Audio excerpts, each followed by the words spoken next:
Someone is telling. And somebody in a parachute has just landed on the edge of the ring, has been pulled away by security guards. The fight has been brought to a halt. There's a massive melee at ringside as this fellow with a motorized parachute has landed right on top of spectators and officials at ringside. He's in the midst of a mass of security guards now. Rock Newman, Riddick Bowe's manager, was right there. This is a monumental disaster. Right now, police are filing by me at ringside and grabbing this gentleman who has created a monstrosity of an interruption in the bout. His parachute has caught itself up on a row of ring lights. Now we're going to take a look at an earlier shot of the parachutist before he came down. There he was on the left of the ring. And let's see what happened as he approached ringside.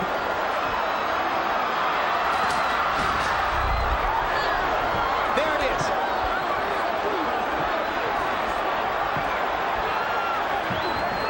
He hung himself up right on the lights, as you see there, and his body landed on the ring apron right on top of a variety of people. Well, this is the most bizarre thing I've ever seen at a prize fight, and I've seen a few bizarre things. Dangerous about this, it wasn't only a parachute. He's got some motorized. Exactly. On there. It's a heavy. Up a lot of people. It's a heavy capsule under that parachute with a motorized attachment. There could have been a propeller there for all we know, George. And if nobody has been hurt, it will be a near miracle. I've seen blood on one hand out there.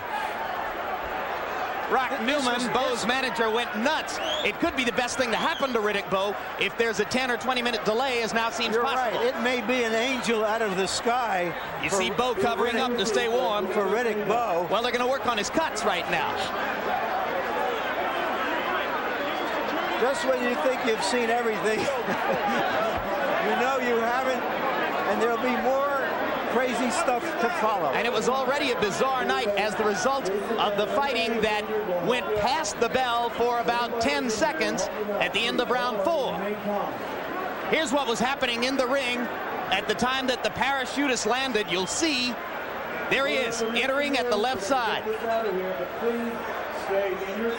And you see people backing away and trying to avoid the capsule and the motorized contraption attached to it. Here's a look at him much, much earlier this evening from our blimp coverage. As this took place, we're told that our blimp cameraman tried to alert us to the possibility that this was going to happen. That's why he was zooming in and out, as you can see here. And there it is. He targeted the ring and came right down. Well, this guy is going to wind up in the Slammer in Vegas tonight, and with doggone good reason. What charges, I wonder? What charges? Yeah. Doing an outrageous thing to get some publicity for himself. Oh, okay. Lighting company turning off lights now to try to prevent the possibility of fire.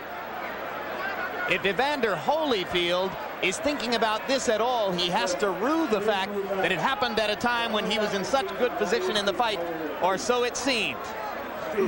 And here's another look, guys. We're going to see it one more time. This was incredibly dangerous. I've got to say that it's put a jolt through us because he landed about 7 or 8 feet away from us on the ring apron. And this is how he descended toward the small disaster which has now taken place at ringside in round 7 of a heavyweight championship fight. You can see how our cameraman zoomed in and out, attempting to warn our production people in the truck of the possibility this would happen. And I have just gotten word that Riddick Bowe's wife has just fainted at ringside. She was even closer to the parachutist than we are. She's up and around now, but she's awful shaken. And she is, gentlemen, she's in the early stages of her 4th pregnancy as Riddick looks